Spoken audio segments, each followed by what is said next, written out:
Gigil na gigil si Senator Jinggoy Estrada sa pabago-bagong salaysay ni Franz Ruiz, ang amo ng minaltratong kasambahay na si Elvi Vergara. Dahil dito, sinight for contempt si Franz Ruiz sa Senado dahil sa paniniwalang siya ay nagsisinungaling at siya ang mastermind ng pagmamaltrato sa kasambahay nito na si Elvi Vergara na naging dahilan ng matitinding injury nito kabilang na ang pagkabulag. Ibig sabihin, makukulong ito sa Senado. Mr. Chair, huwag na tayo magpaligoy-ligoy pa dahil panay kasinungalingan na itong sinasabi niyo. So, and this woman, our resource person, Mrs. Franz, have been giving a lot of inconsistent answers coming from me. And I believe that this woman, Ms. Franz Ruiz, is the mastermind of everything, of maltreating, of inflicting severe injuries, leading to the total blindness of Aling Elvi. Therefore, Mr. Chair, I move that we cite this woman, Mrs. Franz Garcia Ruiz, in contempt. Yes, thank you, Mr. Chair. Kumusta naman si Aling Elvi bilang isang kasambahay, Madam? Si Ate Elvi po ay ang ano ko sa kanya, yung kapag halimbawa sa mga kasama niya, mahilig siyang gumawa ng kwento sa mga kasama niya, kaya nasasapok siya ng mga kasama niya daw. Sabi sa amin, opo, yun ang kwento sa amin.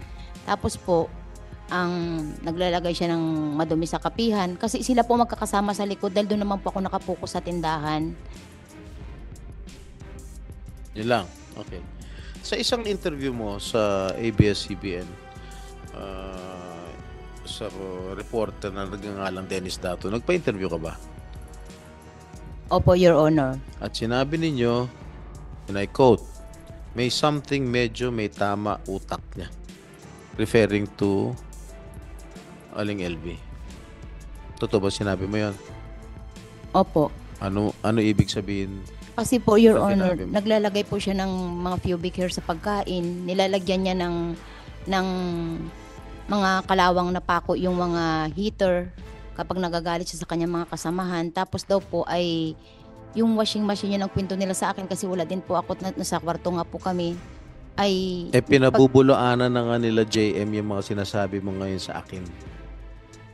Na nagtuturo ka kay JM na isulat sa kanyang affidavit o yung kanyang unang salaysay na naglalagay siya ng mga pubic hair sa pagkain, naglalagay siya ng kalawang na pako sa heater, kung ano-ano pa. Lahat pinabubulaanan niya na eh. Bakit mo pa siyang pinatagal sa pagtatrabaho sa iyo? Kung sinabi mo sa reporter na may konting tama sa utak si Aling Elvi. Your Honor, pinapawi ko na po ang Ate Elvi noong August 12 pa lang po, nung hindi siya marunong doon sa tindahan, pinapauwi Second day mo lang? Second day pa lang niya, pinauwi mo kasi po hindi kasi tindahan nga po kasi, Your Honor, ang kanyang i-apply sana sa akin. Wala nga so, po ibig ako mo sabihin, on the second day siya nagtatrabaho, nakita mo na may tama siya sa utak? Kasi po wala nga po ako may bigay na trabaho. Dahil hindi, sinungaling ito. Second day pa lang, pinauwi mo na?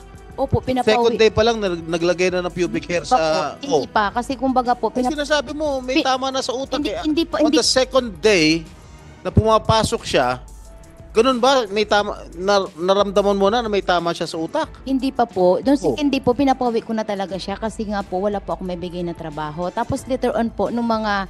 ano na po, mga 2020 na mga February, saka ko pa lang po naramdaman na ganun, nung kinuha niya yung pera sa bag ko na 12,000 nung doon po kami sa Tianggian ng mga February ng 2020 kasi nasa Tianggian po kami at that time.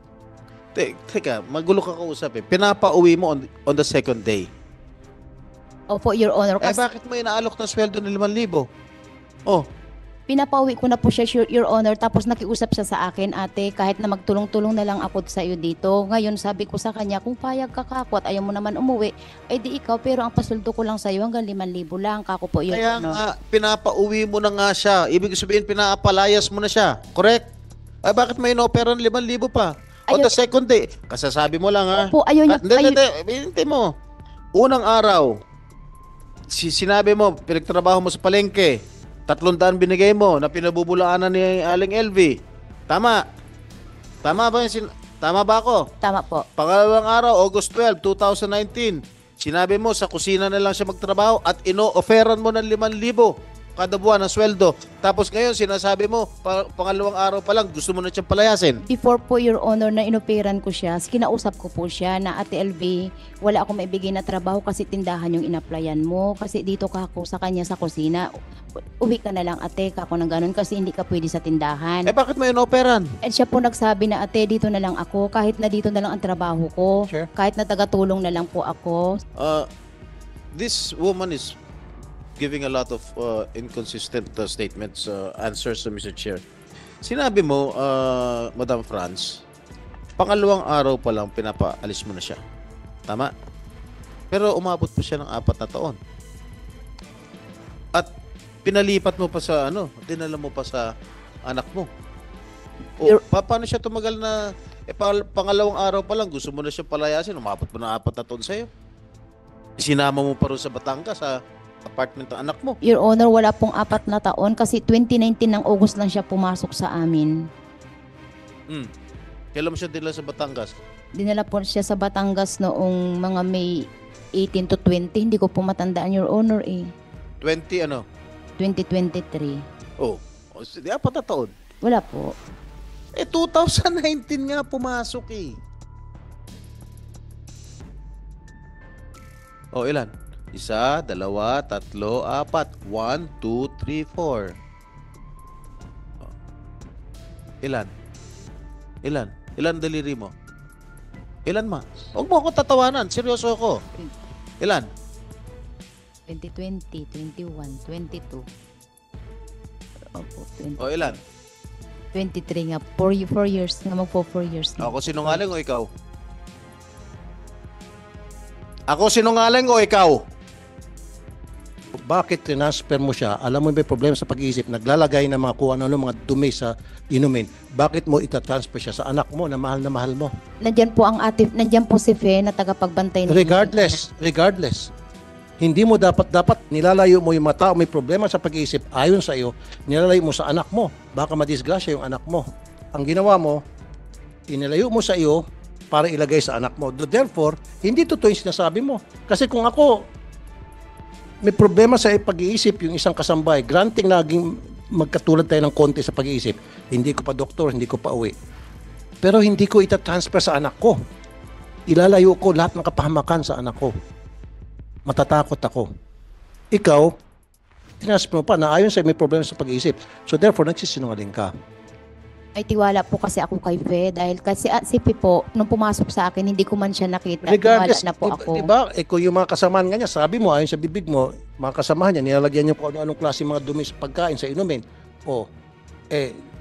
Hindi ba pumasok sa isip mo na pwede rin gawin sa anak mo yon? Hindi na po pumasok sa isip ko, Your Honor, kasi nandun si Fe. Dahil ang anak ko po napasok ng alas 5 ng umaga. Hindi pwede kasi lahat tayo, mahal natin mga anak natin, especially babae pa. Kaya mo hindi na naisip yun. Ibig sabihin, hindi mo naisip sapagkat ikaw ay hindi nagsabi ng totoo. Yun lang yun eh. Marami kasi inconsistency. Hindi tumutugma-tugma yung mga sinasabi mo. Tapos ngayon, pagmamalaki mo pa na may problema sa pag-iisip, kaya ngayon hindi mo alam na hindi mo nasabi hindi mo naisip na dapat wag na siya ibigay sa anak mo. Ang daming inconsistency ito, Your Honor. Tinanggi niyo last hearing na sinaktan niyo si Aling LV. May nakita ba kayong pasa o sugat sa anumang parte ng katawan ni Aling LV nung panahon na namamasukat siya bilang inyong kasambahay?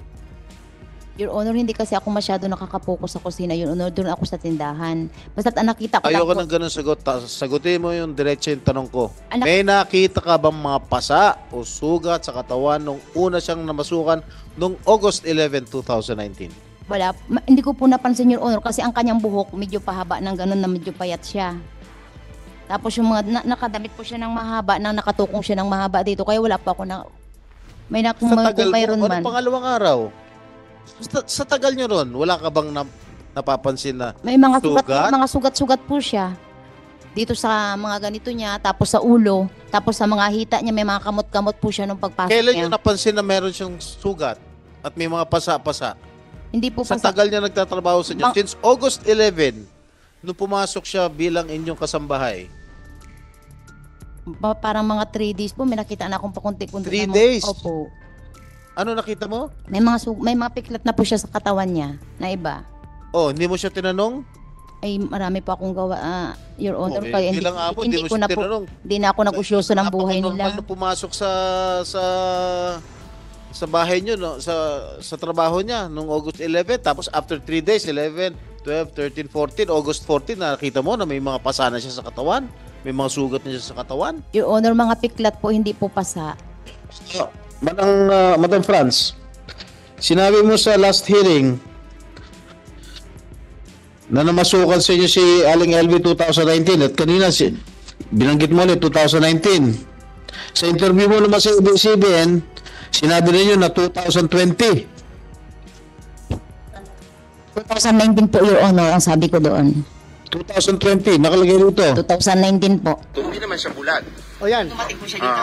Hindi po. Ganito po nangyari. 39 seconds. So bakit po nabulag? Ay, nag-away nga po sila ng kanyang ng kasi ginamit niya daw Pause. yung Pause. Doon pa lang. Hindi ako polygraph machine, ha? I am not a polygraph machine. I am not claiming to be a master investigator. Pero yung sagot mo lang na yun, klaro na. You're grouping for words. Naghanap ka ng iimbintuhin mong sasabihin mo. Nakikita ko na doon. Klaro-klaro yun. Alam mo, pag investigador ka, you are after the verbal and non-verbal messages that is coming out from your subject. Kita verbal at non-verbal, makikita mo, yun lang, Mr. Chair, gusto ko lang ipakita, emphasize na talagang may pinsan to lie itong ating resource person nandito ngayon. Thank you, Mr. Chair. Mr. Chair, huwag na tayo magpaligoy-ligoy pa dahil panay kasinungalingan na itong sinasabi niyo. Mr. Chair, since we have heard the testimonies of the resource persons present here today, in the name of JM, ano ito? What's your family name, JM? Taroma, Patrick, Simbahon, and Dodong, alias Dodong. And there are a lot of witnesses who wants to come out and to testify against Ms. Franz. And those who are willing to testify wants to come out, like for example, itong si Pau Pau and the garbage collector. Maybe we can summon them in the next hearing, maybe by next week, because we are going to have our recess the week after next. So, and this woman, our resource person, Mrs. Franz, have been giving a lot of inconsistent answers coming from me. And I believe that this woman, Ms. Franz Ruiz, is the mastermind of everything, of maltreating, of inflicting severe injuries, leading to the total blindness of Aling LV. Therefore, Mr. Chair, I move that we cite this woman, Mrs. Franz Garcia Ruiz, in contempt. So ordered. Usa, can you escort Mrs. Ruiz to the detention facilities of the Philippine Senate? Any motion to suspend the hearing for today? Mr. Chairman, I move to suspend the hearing for the day. Without objections on the part of the members of the Committee on Justice and Human Rights, the Senate Committee on Justice and Human Rights investigation is hereby suspended.